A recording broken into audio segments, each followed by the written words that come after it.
welcome to Your Own Health and Fitness. I'm Lena Berman. Jeff Fawcett and I come to you weekly with a critical, independent voice on the politics and practice of health and the environment. In the 1960s, before becoming film directors, Mike Nichols and Elaine May did comedy. In one of their skits, a man gets a call from his mother. When he answers, she says, "Sheldon, this is your mother, remember me?" She goes on to tell him that he's a very successful man who is too busy to call his mother. And he goes, yeah, he's saying, yeah, Mom, I know, yeah, okay, yeah, yes, Mom. So she says, I had to go to the doctor. Oh, okay. So what did the doctor do? He x-rayed my nerves. No, okay. And what did he say? He said, Mrs. Goldberg, you're a very nervous person. And she says, yes, I have this very successful son. He's fabulously successful. He's too busy to call his mother. Well, this is funny unless it's familiar. Today I want to talk about the nervous system because it can really mess you up the most, especially these days. Over the years that I consulted with people before retiring, I often thought that if people could only learn to relax, they might never get chronically ill.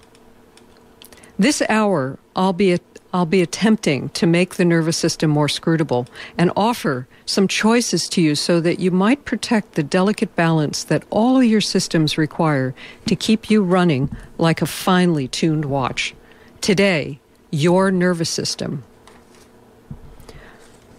One of three major communication systems that talk to each other. Along with the nervous system, there is the endocrine system. This is where all your hormones come from, sex hormones and stress hormones. And your lymphatic system, which is your immune function.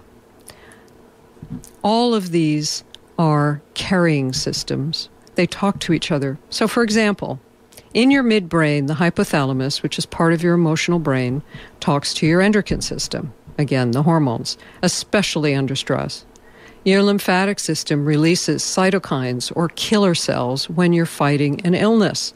This tells your nervous system that you're sick, which will make you feel really bad enough, hopefully, so that you rest. It's pretty neat. The nervous system has two major modes. There's a sympathetic version, which is the fight or flight, and your parasympathetic, which is the part that relaxes you so that you can rest and sleep and recover, which is very important balance. It's terribly important. And it's disrupted by multiple environmental influences, including your social emotional stressors, like the mother with the successful son who can't win. And all the various things in your internal and external environment. So that would include your air, but also your food and your drink and things that you breathe. Disturbances will disrupt natural balancing mechanisms.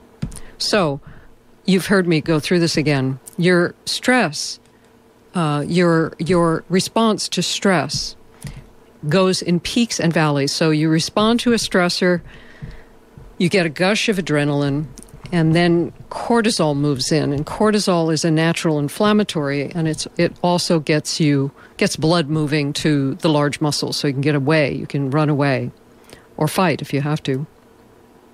Chronic stress, where there isn't sufficient recovery, where you're not running away, you're stuck in a car or a meeting, and you don't have time to recover from it, you don't sleep, etc., gets you to a place where your cortisol levels stay high. And with high cortisol levels that don't come down, you start having metabolic disruptions. You start gaining fat. Well, it's fate too, I guess. You start gaining fat around your trunk. Your belly gets big. Your blood sugars go up, and it also makes it very hard to sleep and rest and recover. And it's a round robin. If you get stuck in a valley, that's getting stuck in a peak. If you get stuck in a valley, the cortisol levels are chronically low. People call this adrenal burnout, which is not really an accurate way to describe it. But what happens then is you don't have your natural anti-inflammatory. mechanisms working. So allergies get worse. You're cold all the time. You're tired. Your blood pressure and your pulse are low, and you have very low resistance to pathogens. So either one of these, getting stuck either of these places can be caused by people being under stress of all kinds without recovery. And chronic stress can also be an unresolved illness. So, who knows what made you end up with a chronic unresolved illness, but now you've got it, and that adds to this chronic stress picture. And it can come from things like, now we've got Lyme disease rampant all over the place now. We've got dental infections. I mean, it goes on and on. And they can cause, that kind of infection can also cause heart problems. So it's a real mess. A simple example of a kind of abrupt sort of thing happens that sort of sends you in another direction is a car accident, which not only causes some physical injuries, but unexpected emotional ones. And then you add to this some medical interventions that can further load the stress side of your native homeostasis. Our culture tends to overlook, as additional stressors, anxiety and, overwork and eating the wrong foods, eating foods that don't serve you, drinking too much, smoking, all of that stuff. Most people are not encouraged to take the time to integrate a traumatic event. They try, people try to shake off the effect and get on with it. They get up and they say, I'm fine. It turns out, people who have looked at all of this, that it's actually better to just sit down for a second and allow yourself to shake. The shaking is a way for your body to integrate what's going on and to release some of the stress. It turns out to be a really good thing to do, and most of us obviously don't want to feel vulnerable at a time like this, so we try to hide that we're affected, but it's better to just sit there and shake and breathe for a while. This is what animals do. Once they escape, they do this, and they recover much more fully from these hits. As you know, human beings are famous for being relentless and have the unique ability to stress out over a simple thought, usually delivered by our beleaguered amygdala at around 4 a.m. in the morning. The wheel turns and the effects accumulate, contributing to the development of a covert, hidden, or overt, obvious, chronic ill health picture and a hyper-aroused or sympathetic dominant nervous system. Most people who listen to this show know that toxic pollutants in all parts of our environment, including food, air, water, vaccines, drugs, viruses, radiation, chemicals, metals, are carried into children through the womb. So pregnant women are exposed to all of these things, and the children developing, who are very vulnerable, are affected. And it's believed that these exposures have contributed to a dramatic rise in childhood brain injuries. And those can present like learning disabilities, mood disorders, possibly autism, epilepsy, immune compromise and suppression, as well as disordered and imbalanced sex hormones, so thyroid disease, diabetes, and pernicious puberty, early puberty. These are effects where the environment is pulling the trigger on an already loaded predisposition, and this is called epigenetics. And now we know that these effects are carried into the third generation, so that the maladaptation appears in the grandchildren of those exposed, and then these exposures and their effects become inherited characteristics. That is, if an environment in all its different manifestations is not corrected, a toxic environment. So correcting for indoor air quality, carpets, paint, cleaning products, lead, fragrance products, dust, radiation from all electronics, wireless routers, smart meters, antennas on the ceiling or nearby or on the roof, not ceiling but the roof of your building, light bulbs, low energy light bulbs are unfortunately releasing a lot of fields. These are environmental. This is environmental damage that occurs without the knowledge of the exposed. What happens here now is it leads to a loss of tolerance. We've talked about this before. What it means is it takes much less to topple us. One really bad exposure like that, and all the margins start to shrink. People at this point can't just walk off the toll of these stressors.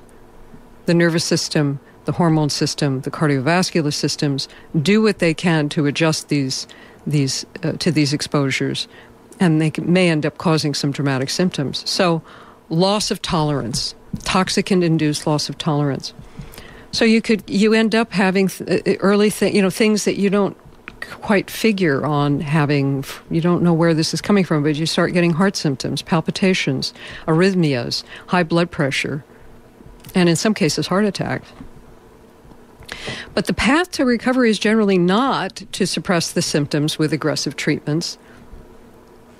These can cause additional stress. The body, it turns out, does things for a reason. It's unfortunate that people aren't taught to acknowledge stressors and exposures sooner, and that goes double for protecting children.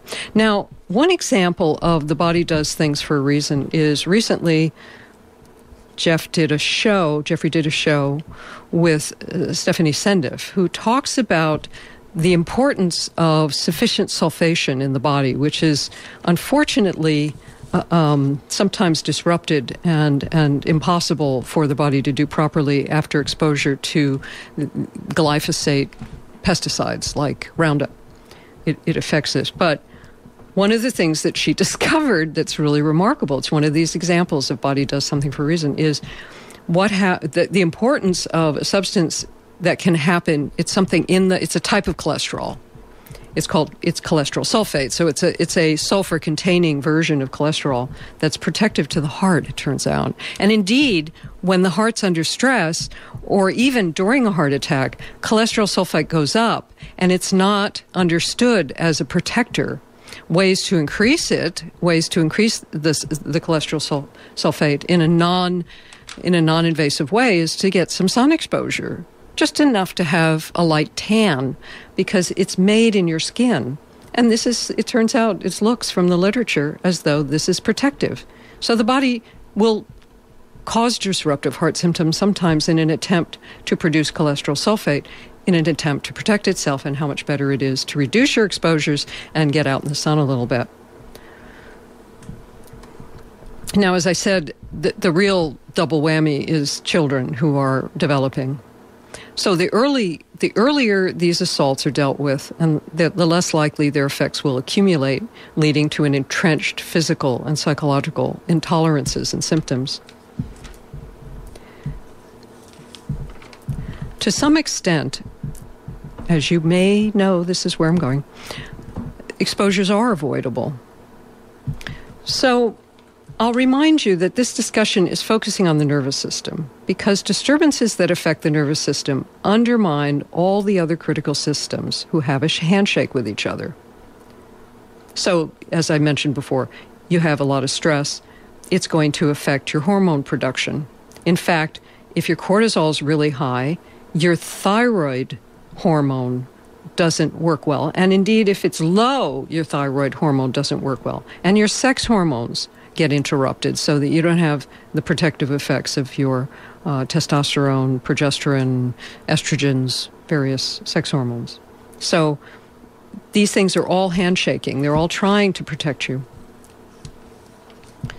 Addressing the nervous system, along with supporting rather than suppressing other systems, allows healing through restorative sleep, reordered metabolic function and capacity, and improved gut function, so that nutrients are absorbed and utilized to rebuild, restore, and generally all of the systems. So back to the idea that after a hit of any sort, your body needs to recover, and it can't if the exposures are chronic.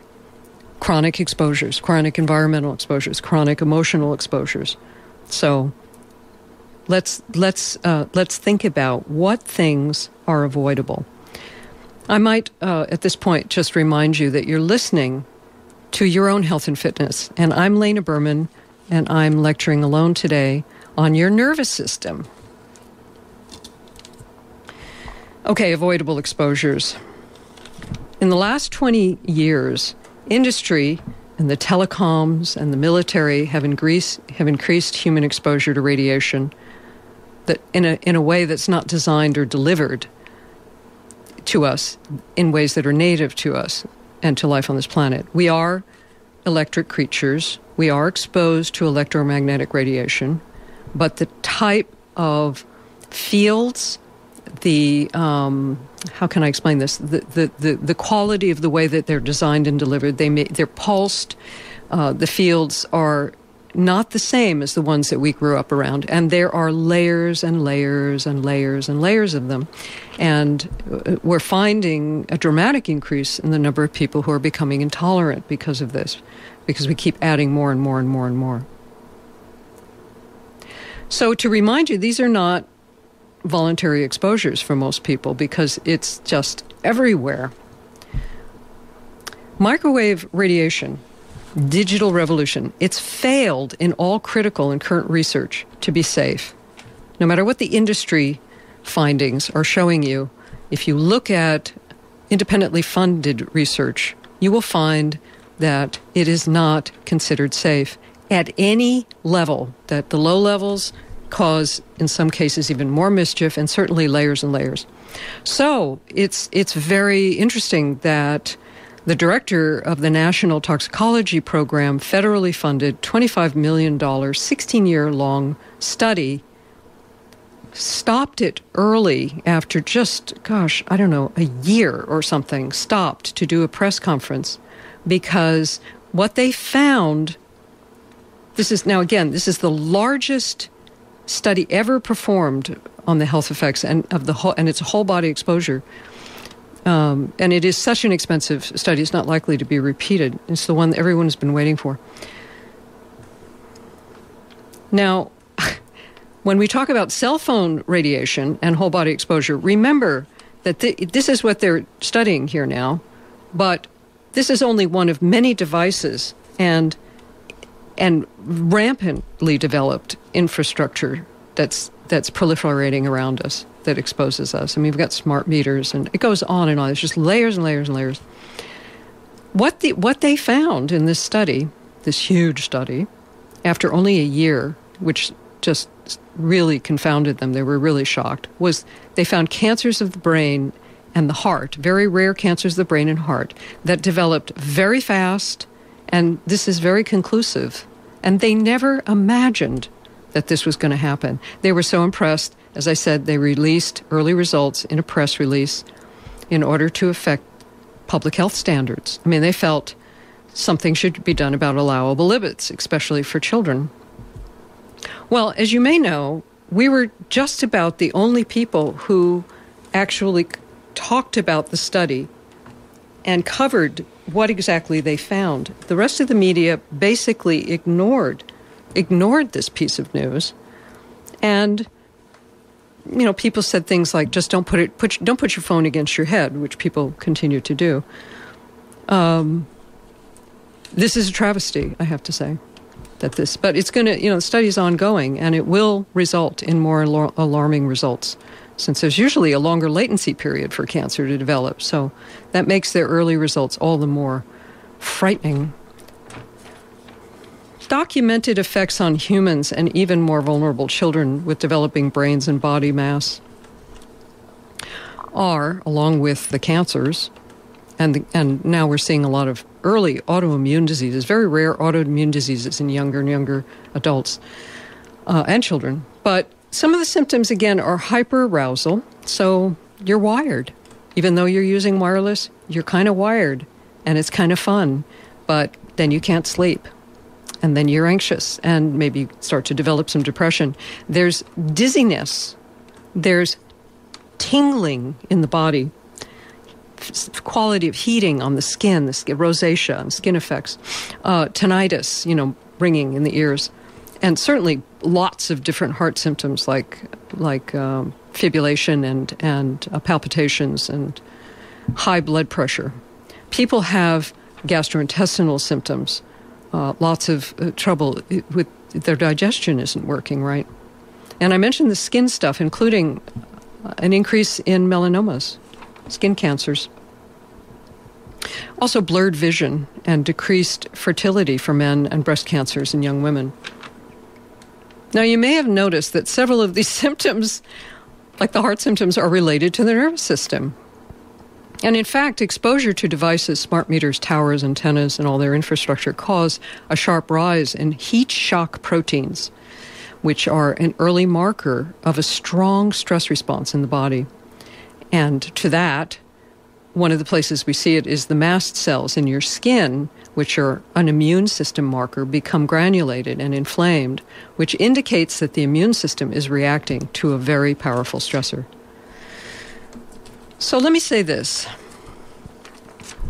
While you're worrying about Fukushima drift, another thing that no one's talking about, but people do talk to me about it and ask me what to do, possibly affecting your children, being thoughtful about where fish is being harvested, because people who sell fish are now stressing this is not from Pacific waters, this is from Alaska, or it's from the Atlantic, where where your fish is being harvested for your dinner. Where is it coming from? You're thinking about that. And you think about how you can cut back on the radiation that you can avoid, which might help. Just reduce what you can control. We lived without these devices all this time, and work and connection all happened fluidly. Think about exactly what you're being sold and whether the next generation and the heating planet will be able to recover from this major environmental pollutant. Pay attention to what soothes and calms your beleaguered nervous system and what overloads it, so that you sleep well, digest well, recover well, and can make healthful decisions about yourself and everyone around you. So I'm using the wireless revolution as an example of an exposure that you have some control over. Obviously, if you wake up one day and the apartment building you're in is suddenly got 10 microwave antennas on the roof, and you start to notice that you've lost all your tolerance, as one testimony in the book, a Electronic Silent Spring by Katie Singer, her testimonials from people who suddenly became sensitive, had this experience of never, always using the devices, enjoying them, using all of them, having a great time, and then suddenly she can't tolerate any of it, and she can't work, and she can't sleep. So this is, I realize that, people used to say when we started talking about this, like almost 20 years ago, which is about when it's been increasing, it's a done deal. I can't work without my smartphone. I can't do this, I can't do that. And first of all, remember that in the beginning, cell phones were just phones. And when they were just phones, that was better, because the amount of data going back and forth on a device is going to be consistent with how much exposure to fields you're getting. So the fields increase when more data is going back and forth. So you make a phone, a computer, like a smartphone is, and as much fun as it is to go on the internet with it, you are increasing your exposure to the fields by an inordinate amount. In fact, I remember in the early days when we didn't have smartphones, when we only had Blackberries and Trios. Now, I'm dating myself, but, anybody who is over 40, or even some people over 30, remember that we didn't always have cell phones, and the first phones were just phones. And that was pretty thrilling, to be able to have a phone and call somebody. And those phones were safer, and they were analog instead of digital, too, in the beginning. So the less data that's going back and forth, that's true of anything that you use. And if you're using an iPad, again, that's a computer, it's a wireless computer, and you're using something which is producing enormous fields. So in the early days with Trios and Blackberries, I remember Cindy Sage, actually, there was no way to measure at that point the electromagnetic field. So she that's inconsistent. Electromagnetic fields that were radio frequency couldn't be measured at that point, but she measured how much just straight electric fields it was producing. Keep in mind that you're not really supposed to have a constant exposure to any electric field, just regular electric fields, or run your refrigerator and your radio and receiver and all your electronic equipment. You're never supposed to be exposed to more than about 1.5 milligauss, or maybe 2 at the most during the day. That's just not, maybe a blast here and there, but never consistent. When she measured the Trios and the BlackBerries, when they were downloading and uploading emails, they measured 9,000 milligauss.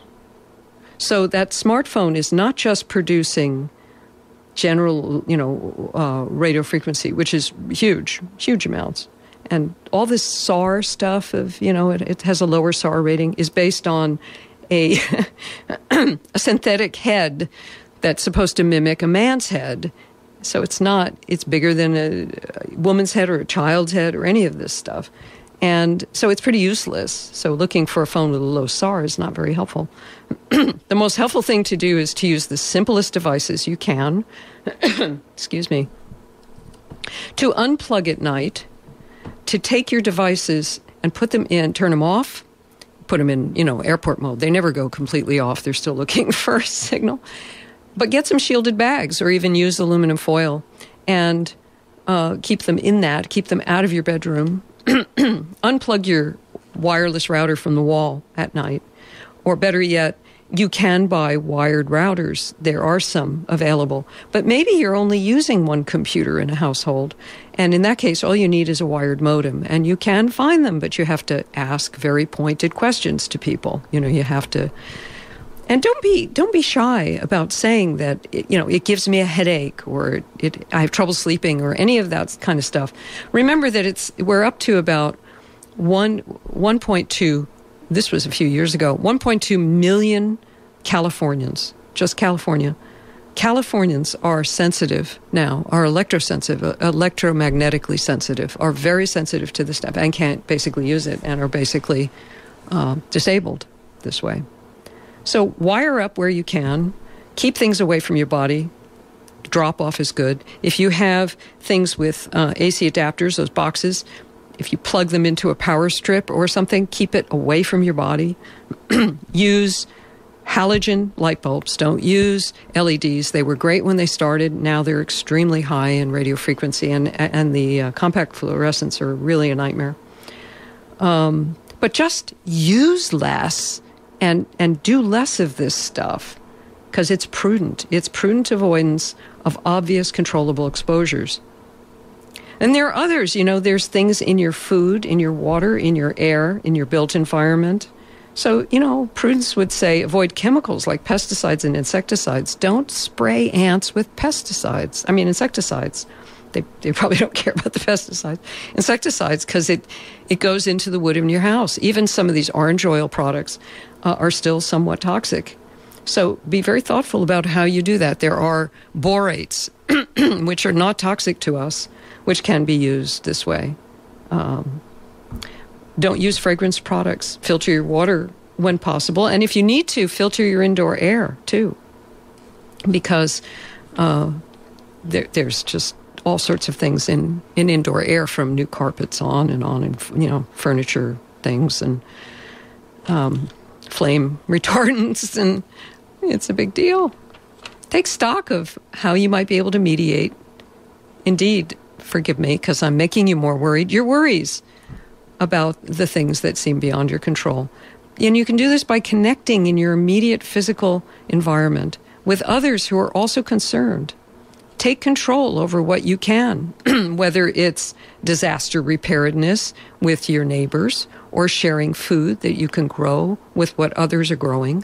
Think to the future and turn dark into light by finding small ways to cooperate before extreme weather or food and fuel shortages occur. You can organize a cooperative within your area. It can just start with a few people at first, and when others find out what you're doing, it will grow, because there's a need. We're going to need to take a brief musical break. I'm Lena Berman. This is Your Own Health and Fitness. I'm speaking to you alone about your nervous system. This is Your Own Health and Fitness, as always. So please stay with us. We're going to take a few moments to listen to some music. And when I come back, I will continue talking about your nervous system and how to protect yourself from all the stressors around you. Stay tuned.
Welcome back. I'm Lena Berman.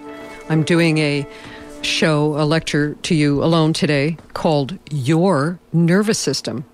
Visit our website, yourownhealthandfitness.org, for information about this show and almost 700 other shows, free access to recordings as downloads, all of them, a free newsletter about upcoming shows, and more. yourownhealthandfitness.org. So I've been talking about stressors that put a big hit on the nervous system, and then the nervous system additionally is so responsible for communicating with other systems that it becomes a hit for all your other systems, your lymphatic systems, cardiovascular system, your endocrine system. All of these other systems are trying to help you adapt, and when it gets too stressy, they can't. So it might be worth mentioning, I've been talking about connecting with other people because one of the worst forms of stress is helplessness, feeling helpless.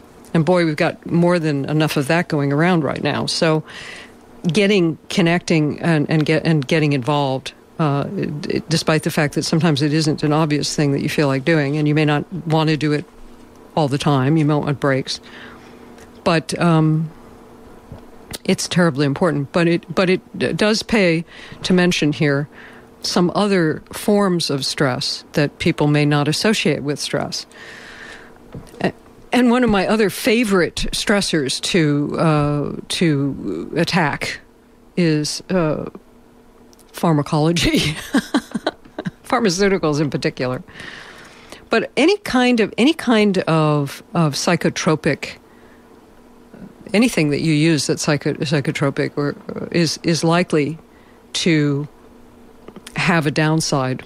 And people, of course, handle them differently. And I'm not talking about using herbs, because herbs are far more gentle and you can use far less with herbs to get an effect. And in fact, if you are prone to using very strong psychotropic, and you all know what these are, substances that may be herbs or may be actual drugs, that they may decrease your sensitivity, because it's kind of, you're pulling on your dopamine receptors, and your system may just want more and more and stronger, and herbs and flower essences and things like homeopathy work better if you're not using other strong medicines and chemicals.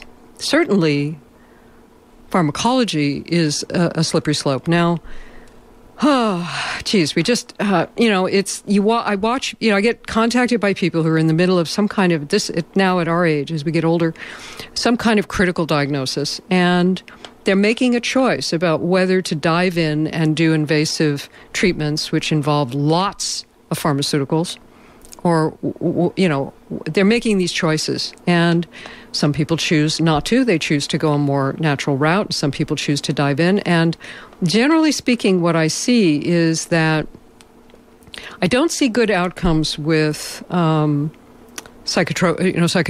antidepressants and antipsychotics. I really don't see a good outcome with those, even though they may suppress symptoms very aggressively. And if somebody is psychotic, people say, "Oh, well, it saved his life, or her life." But I think not. And I think there is evidence that these symptoms can be handled in another way. It just requires an enormous amount of work.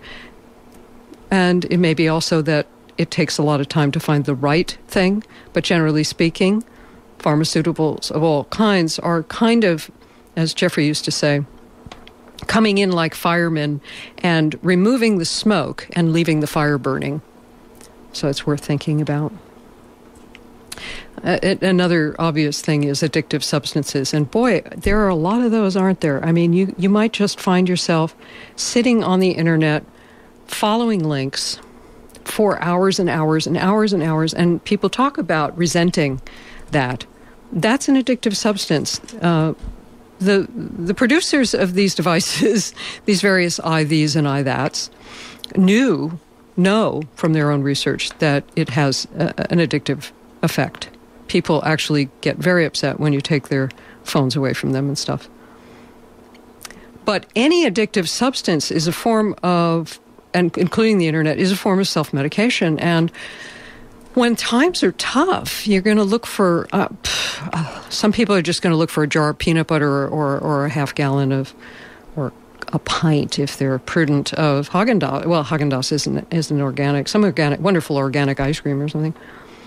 But this is a form of self-medication, and there may be a time and a place where that's useful, but there are, again, other strategies, like putting on some music that just evokes phenomenal feelings in you, and just dancing around the house, or turning off all the lights and sitting with a friend and using like a little book light so that you're like sitting at a campfire, or even better, going and having not necessarily campfire in this kind of fire danger weather we're having, but sitting in the dark where you can kind of soothe yourself and reading to each other. There is a lot of ways to do this. Movement is phenomenal. But anyway, any addictive substance, any form of self-medication in small doses, I am not a prude. I have been known to eat half a jar of peanut butter if I'm in bad shape. And it's medicinal, I'm aware. But just know what you're doing and understand that addiction is a kind of some people are more prone than others to addiction. Some people are more addictive. So if you know what your limits are, sometimes it's better to just say no. But if you know you can do things that are not. So drinking is phenomenally expensive to the body. And for women, it's for men and women, it's almost a direct route to breast cancer in both genders. And it's just such a big bill. So know what your limits are with self-medication, and see if you can find ways to exercise and meditate and do things, dance, all those nice exercises. Great, actually, for getting a different view of the world, even if it's just walking. Now, something that people don't think about, I actually do think about it, because it seems less and less possible to escape it. Even if you retreat to some far corner of the universe, it will find you, and that's noise pollution. Noise pollution is extremely, it revs up the nervous system phenomenally. It's a terrible assault on the nervous system. And for instance, in the studies, we actually did a show with a researcher about noise pollution many years ago. Even if it doesn't wake you up in the middle of the night, but it's there. Jets, cars, whatever it is. Even if it doesn't wake you up, your body hears it, and the effects of the stress centers of your body can contribute to heart disease. It's that bad. And then another thing on this list is the news. I find myself increasingly listening to the news and saying, this is news? Where's the news? I don't hear news. I hear the same stories, the same 3 or 4 stories over and over and over, pounding away at us. And and all news medias are guilty of this. It's catastrophic. I remember, Tracy Ullman, wasn't it? Yeah. When she had a show, she did an imitation of a newscaster, and she would get on the air and she'd say, horror, death, murder, disease, famine, horror, and murder. That was her newscast. So I don't know what to tell you. Everybody has different... I find that I want to know what the headlines say, although these days... I'm going to be time dating the show by saying it. These days, it's the Trump channel, which is just feeding him. He's like some kind of mellifluent dark force that's feeding off of all of this. Sometimes I just listen, and I'm not saying you should do what I do, but I'll listen to the headlines, and then I'll see if there's going to be a story that has something constructive. Like, look at how great these people are going out and they're helping people in trouble and they're doing these great things that make me feel a little better about the world. And then I turn it off and I put on some music that I like. So that brings me to another thought, which is sometimes you do have to retreat. Sometimes you have to retreat in order to recover. And this is particularly difficult for people who have become chronically ill, is to not be angry at yourself and struggle with yourself because you are in a situation where you need to recover. It's never good to blame yourself for being disabled or sick. It just doesn't work.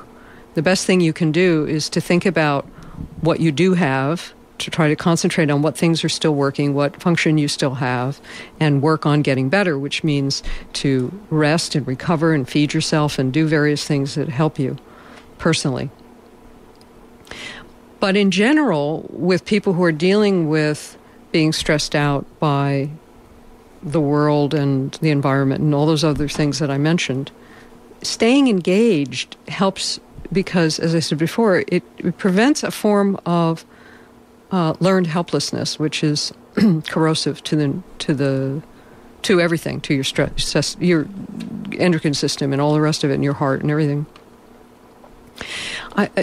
Jeff and I often get these emails. We do a show, and then we get an email. We think, oh, I wonder if people like that show, or I wonder if it worked for them. I wonder if they learned something from the show. And we get an email, and someone says, who can I call to come out and measure the fields in my house? Or how can I protect myself from this, this, and this? Or who's doing what in terms of this or that? So my advice inevitably is think about what you want to see happening and start organizing it yourself. Start a group yourself. It can start with 2 people, 3 people, whatever it is. And it can be whatever it is that you feel called to do because it's all needed, whether it's help for the sick, whether it's or people who are old or poor, right under your nose. Does somebody need you to give them a call when you're going in to shop or something and see if they need you to pick something up for them? Does somebody need a call? Just a call to let them know that you're thinking of them and an ear to listen to them. Is there somebody that you can, sometimes instead of sending money, certainly we're finding out the dark underbelly of all of these relief organizations which are relieving us of our money and them of their bad feelings, are not helping. But you can directly go to somebody, and if you have some extra money that you can afford to give that you haven't already given to your public radio station or us, not us directly, but the station that we originate on, you may be able to directly help somebody. It doesn't take much to help somebody. You can just... We had somebody who is dealing with a chronic Lyme situation, and she's on disability, and she's, it's a mess, and she couldn't afford to start trying the herbs that work for Lyme. So we said, oh, well, we've got some of these, so we'll put them in bottles and we'll send you a care package. Anything like that. And it will help you too. It will help you amazingly. But also organize yourself. If if somebody is looking around, remember, somebody say, well, there's all this fruit in our neighborhood. It's all on the ground. It's all getting rotted. How do we, you call the food banks, and they say, oh, you can't, we don't have anybody to pick it up. And so you become the person who goes around the neighborhood and finds out if people want to donate their fruit, and if they can't, they don't have the time to pick it, then you find some people to help you and you pick it, and then you take it over to the food bank. You organize it yourself. All of us are brilliant at something. We're all brilliant at something. We're witnessing right now truly a collapse of our so-called civilization, I think, anyway. So I'm asking you to put your energies toward what needs to be done with common sense and knowledge of what's needed in your own environment. It's like if you're walking down the street and there's an injured animal, I think most of us will stop and try to give aid. Maybe not everyone, but most of us. So how about injured people? What can we do that expands us, extends us in some ways, in a way that helps become part of the solution, I guess is what I'm saying. And again, we each have a piece of the puzzle. Everybody has a piece of the puzzle. You listen to this show, then you listen to some other show, and it looks like we're not saying the same thing. It doesn't matter. All of it is a piece of the puzzle. Everybody has unique skills. So to care for your nerves means figuring out what your unique skill is. Somebody very smart said recently that when you're under terrible stress, the best thing to do is to figure out what you love doing and devote yourself to it so that you're less distractible by the things that are torturing you. Obviously, I don't mean people in abusive marriages or things like that. I'm not talking about that kind of stuff. I'm talking about the neener, the 1,000 little cuts that take us down, and so many of them around right now. You're listening to Your Own Health and Fitness, and I'm Lena Berman, lecturing alone. And Jeff Fawcett is sitting here looking intently at me and smiling, which is a good sign. I'm talking about your nervous system. Care for your nerves. Use common sense dealing with your fears and stress. Direct it, soothe it. Go on walks outside, unless it's horrible outside for some reason. Or just, movement of any kind. Any kind of music that you love, you put it on. Any kind of movement you feel like doing, slow, fast, even very gentle movement with, conscious breathing and stuff. When you can't sleep, unplug all your devices. Get them out of the bedroom. Don't have electricity plugged in. Don't have an electric clock next to your bed. Don't have a radio next to your bed.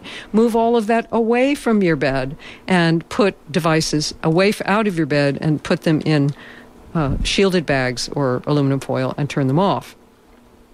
Again, unplug your router if you have a wireless router. Now, there are some herbal tinctures that are gentle. Obviously, people are really, I think the one thing I really learned when I was consulting with people in the past is how individual people are, how unique, how everything works for somebody. Any style of diet and various things, it's all incredibly individual. The only thing I always hope is that people are really paying attention to how they're doing when they change their diets and think about how to balance their diets out, whether they choose plant-based or whatever. To me, it's like I say what I need to say to feel like people are educated. And then after that, it's like, if that's working for you, I'm thrilled with that, because I think there are lots of different ways to consciously take care of yourself. So the same thing with herbs and nervines.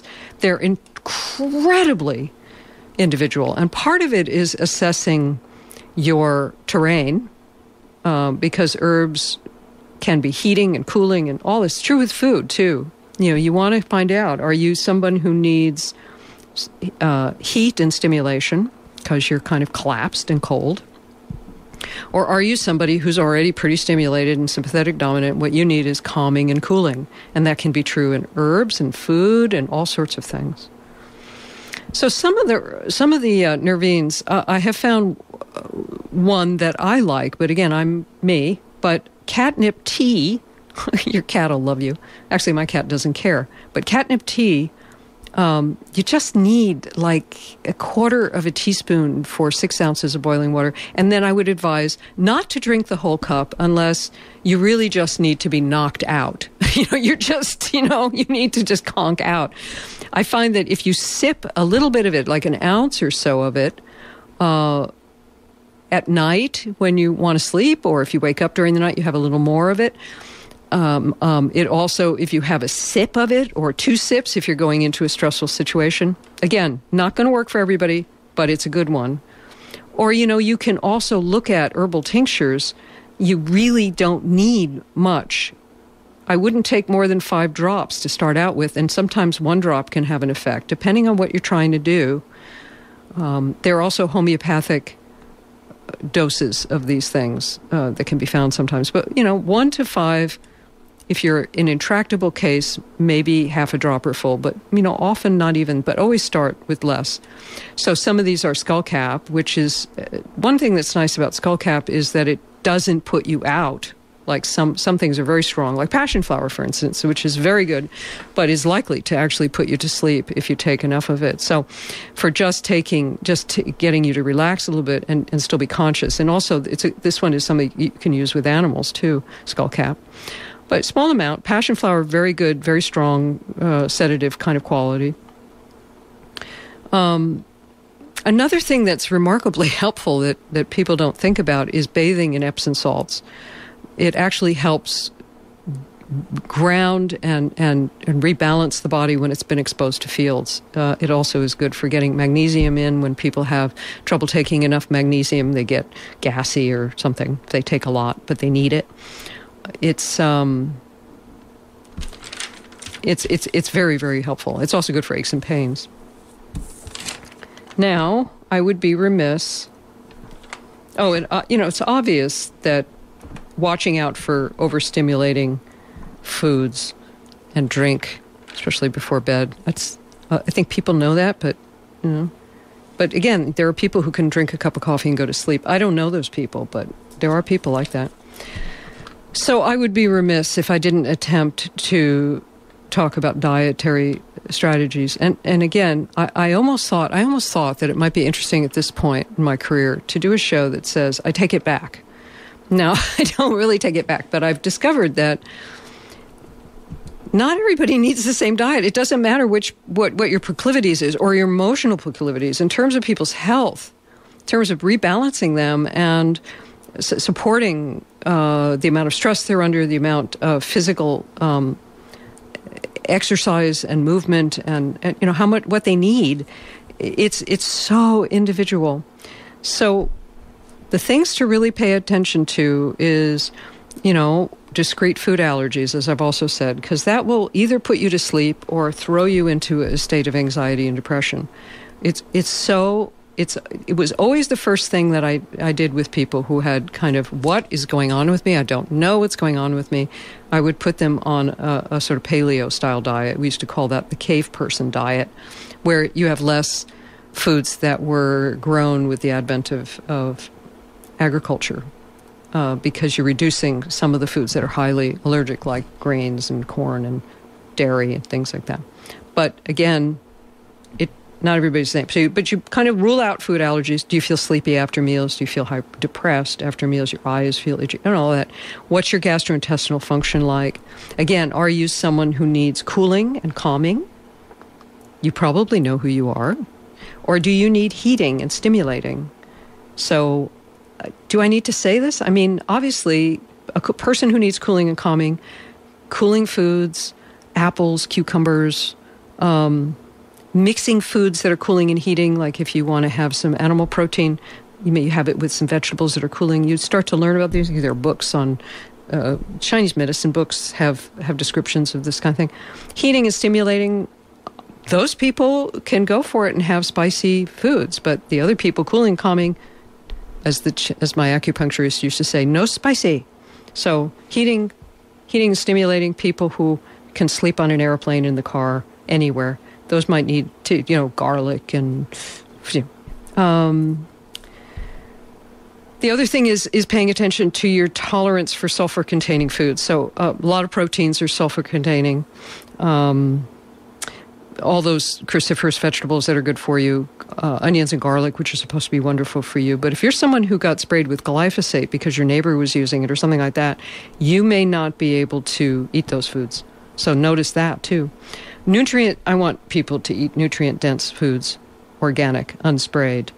The more stress, the more protein. If you're going to eat beans, you can mix beans and grains together and increase the amount of protein that you're getting so that you're actually getting enough. But if you do that, you're going to be getting about 100 for a half cup of cooked beans and a half cup of cooked grains, like rice is a little lower, but quinoa, for instance. You get plenty of protein to support your activity and your stress. But your carbohydrate load is going to be 100 grams of carbohydrate. And that's about as much as anybody whose blood sugars are around 100 should really have in order to protect your body, your brain. You want to starve cancer cells. I mean, particularly if you have cancer, you want to starve them. So you want to eat more. You don't want your blood sugars to get high. You want to keep your carbs down. Do you want to blow it all in one meal, And also it protects your brain from dementias and Alzheimer's, because the higher your blood sugars get, the more your brain actually is unable to take up the sugar. And your brain is the thing that really runs all the time. We hope all the time it's running with your heart. And that's the organ that's demanding the sugar for, it's at least what they say. So if your blood sugars get high, your brain actually gets hypoglycemic. It gets low in sugar, and it's more likely to give you dementia. We're just about to the end here. Again, you need to KNOW yourself. I don't want you to just know. You don't have to just make yourself do things that you don't want to do. But know yourself. Understand yourself well enough to know what calls to you, what things can you do to be part of the solution, and what sorts of things are affecting you, and how does your food affect you, and how does this affect you. Pay attention, and don't forget about the natural environment, because that's part of you too. It's all in, I used to call myself a health integrationist, not because, for a variety of reasons. It was about the idea of things being a part of a whole.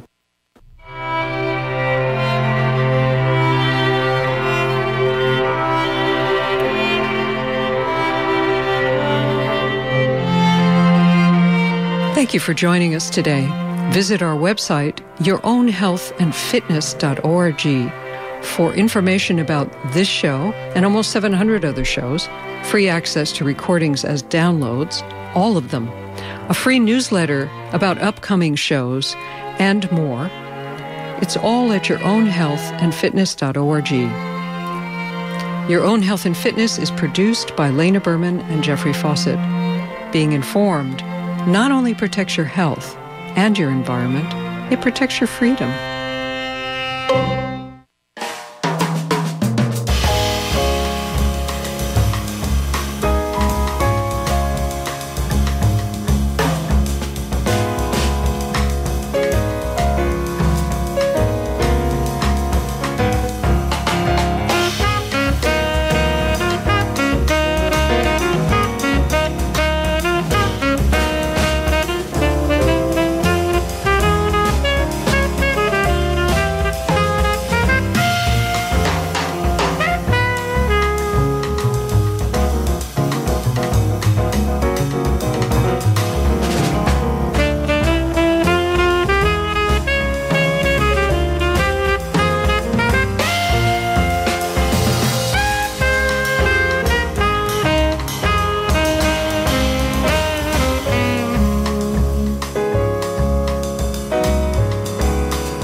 It's your boy, Dat Boy Media, a.k.a. Eric, and let me tell you, I came from lights, camera, and action, from hosting 2 radio shows before the age of 25 to being in the dark and having to be quiet. Now my light is bright again, thanks to First Voice Apprenticeship. I'm trying to be my own boss when it comes to the radio. That means you learn everything from editing to being the dopest radio host on the mic that people have ever heard. If you got time to be on Facebook all day, you got time to check out the KPFA apprenticeship.org website and apply. The application deadline is April 2nd. You can call the main office at 510-848-6767 extension 235. Don't let life pass you by.